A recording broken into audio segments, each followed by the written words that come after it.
ഇത്തരമൊരു സംഭവം ഉണ്ടായിട്ട് എന്താണ് നമ്മുടെ കേരളത്തിലെ KPCC പ്രസിഡന്റ് നമ്മുടെ കണ്ണൂർക്കാരനാണ്, അതിൻ്റെ നമ്മൾക്കെല്ലാം വലിയ സുഹൃത്താണ് സണ്ണി ജോസഫ്. എന്താ ഇതിൽ കാണിക്കുന്നത്? എന്താണ് പ്രതിപക്ഷ നേതാവിൻ്റെ മനോഭാവം? എന്താണ് ഷാഫി പറമ്പിൽ കൊണ്ടു നടന്ന ഷാഫി പറമ്പലിൻ്റെ മനോഭാവം? എല്ലാറ്റിനും ഇടപെടുന്ന ബൽറാമിൻ്റെ മനോഭാവം എന്താണ്? ഇതാണ് ഞാൻ ചോദിച്ചത്. അങ്ങനെ ചോദിച്ചു പോയതുകൊണ്ട് എന്താ സംഭവിച്ചതെന്നറിയോ? ഇന്നലെ അങ്ങനെ ചോദിച്ചു, ഒരു ന്യായം ചോദിച്ചപ്പോൾ ഇനി പറയാനുള്ള തെറിയൊന്നും ബാക്കിയില്ല. സൈബർ ആക്രമണം എന്ന് പറഞ്ഞു കഴിഞ്ഞാൽ എന്നെപ്പോലെ പ്രായമുള്ള ഒരു മുതിർന്ന അവരുടെ അമ്മയോ അമ്മമ്മയോ ആകേണ്ട പ്രായമുള്ള എന്നോട് അവർ കാണിച്ചിട്ടുള്ള ഇത്രയും വൃത്തികെട്ട പദങ്ങൾ ഉപയോഗിച്ച് അവരുടെ വെട്ടുകിളി കൂട്ടം എന്ന് പറയാം, ആ വെട്ടുകിളി കൂട്ടം കൊണ്ടൊന്നും ആക്രമിച്ച് എന്നെ നശിപ്പിക്കാൻ അവർക്ക് വല്ല ആഗ്രഹമുണ്ടെങ്കിൽ അതിൽ വെച്ച വെള്ളം അങ്ങോട്ട് വാങ്ങി വെച്ചതെന്നാണ്, പാത്രം അങ്ങോട്ട് വാങ്ങി വെച്ചതെന്നാണ് എനിക്ക് പറയാനുള്ളത്. ഇതിനു മുൻപും എത്രയോ ആക്രമണം എനിക്കെതിരെ വന്നിട്ടുണ്ട്. എനിക്കെതിരെ വന്ന ആക്രമണത്തിനെതിരെ കേസ് പോയിട്ട് പ്രമുഖനായിട്ടുള്ള ഒരു BJP നേതാവിനെ കൊണ്ട് പരസ്യമായിട്ട് കോടതിയിൽ പോയി മാപ്പ് പറയിപ്പിച്ചിട്ടുണ്ട്. എനിക്ക് ആ രൂപത്തിൽ എന്നെക്കുറിച്ച് പറഞ്ഞാൽ എനിക്ക് ഇത് നോക്കാം. ഇത്തരത്തിൽ ഒരു തീവ്രത എന്ന് പറഞ്ഞുകൊണ്ടിരിക്കുന്നുണ്ട്. ഞങ്ങൾ ഒരു കേസ് അന്വേഷിച്ചിട്ട് അയാൾ ഉയർന്ന പാലക്കാടുള്ള ശശി ഞങ്ങളുടെ ജില്ലാ സെക്രട്ടേറിയറ്റ് അംഗമായിരുന്നു. അയാൾ വെറുതെ വിട്ടോ പാർട്ടി?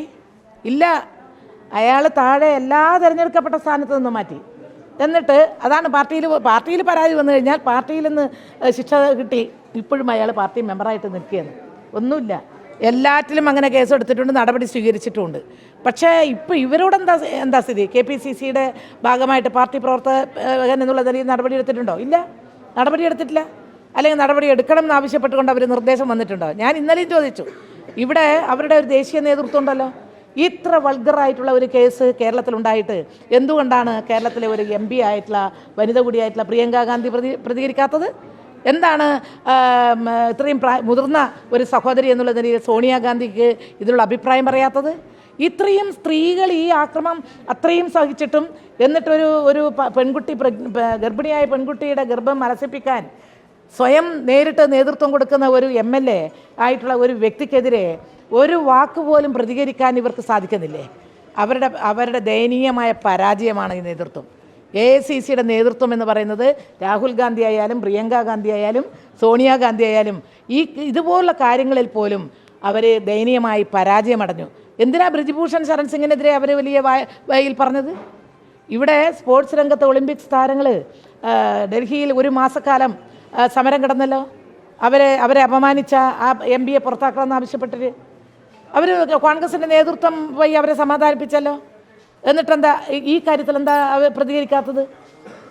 ഞങ്ങളുടെ ചോദ്യം അതാണ്. അതുകൊണ്ട് MLA സ്ഥാനത്ത് ഒരു നിമിഷം പോലും ഇരിക്കാനുള്ള യോഗ്യതയില്ലാത്ത ഒരാളായിട്ട് രാഹുൽ മാറിയ സാഹചര്യത്തിൽ അതിനെ സംബന്ധിച്ച് അടിയന്തരമായി ചർച്ച ചെയ്ത് KPCC നേതൃത്വവും ഷാഫി പറമ്പിൽ ഉൾപ്പെടെയുള്ളവർ ഇടപെട്ട് അയാൾക്ക് ഉത്തരവാദിത്വമുണ്ട്, ഇടപെട്ട് രാഹുലിനെ കൊണ്ട് രാജിവെപ്പിക്കുക എന്നുള്ളതാണ് ഗണനീയമായിട്ടുള്ളത്. അതിലപ്പുറത്തൊന്നും ഇനി കേരളീയ സമൂഹം ആഗ്രഹിക്കുന്നില്ല. അല്ല, ഞാനതിങ്ങനെ വായിച്ചുകൊണ്ടിരിക്കുകയാണ്. നിങ്ങൾ കേരള കൗമുദി മറ്റേ മലയാളം എൻ്റെ ചാനലിൻ്റെ എല്ലാം അടിയിൽ എൻ്റെ ഇതിൽ വരുന്നുണ്ടല്ലോ.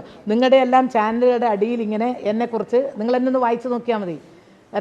ഈ തീവ്രത എന്നുള്ള വാക്ക് അസംബ്ലിയിൽ ആരോ പറഞ്ഞതാണ് കേട്ടോ. ഞങ്ങളുടെ റിപ്പോർട്ടിൽ അങ്ങനെ യാതൊന്നുമില്ല. കുട്ടി പറഞ്ഞ പരാതിയുമായി ബന്ധപ്പെട്ടുകൊണ്ട് കുട്ടിക്ക് സമാധാനമാകുന്ന വിധത്തിൽ അയാൾക്കെതിരെ ശക്തമായ നടപടി സ്വീകരിച്ചു. നിങ്ങളിതും വായിക്കുന്നുണ്ടല്ലോ. നമ്മുടെ എൻ്റെ ഒന്നിച്ചുള്ള സഹപ്രവർത്തകൻ അന്ന് ഈ കമ്മിറ്റിയിൽ ഉണ്ടായിരുന്ന ബാലനോട് ചോദിച്ചു, എവിടുന്ന ബാല ഞാൻ ഒരു വാക്ക് ഉപയോഗിച്ചിട്ടില്ല, എവിടുന്ന? അപ്പോഴാണ് അസംബ്ലിയിൽ ഇത് ചർച്ച വന്നപ്പോൾ മറ്റാരോ ഉപയോഗിച്ച വാക്ക് പിന്നീട് പത്രങ്ങളിൽ അങ്ങനെ വന്നിട്ടുള്ളതാണ് ഈ തീവ്രത.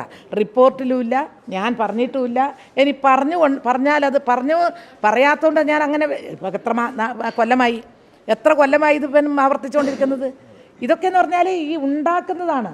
പല രൂപത്തിലും അധിക്ഷേപിച്ച് തളർത്തി എന്നിട്ട് ഇവളെ ഈ ന്യായം പറയുന്നതിൽ നിന്ന് പിന്തിരിപ്പിക്കാമോ എന്നുള്ളതാണ് അവരുടെ ലക്ഷ്യം. പക്ഷെ ആ ലക്ഷ്യം നടക്കില്ല.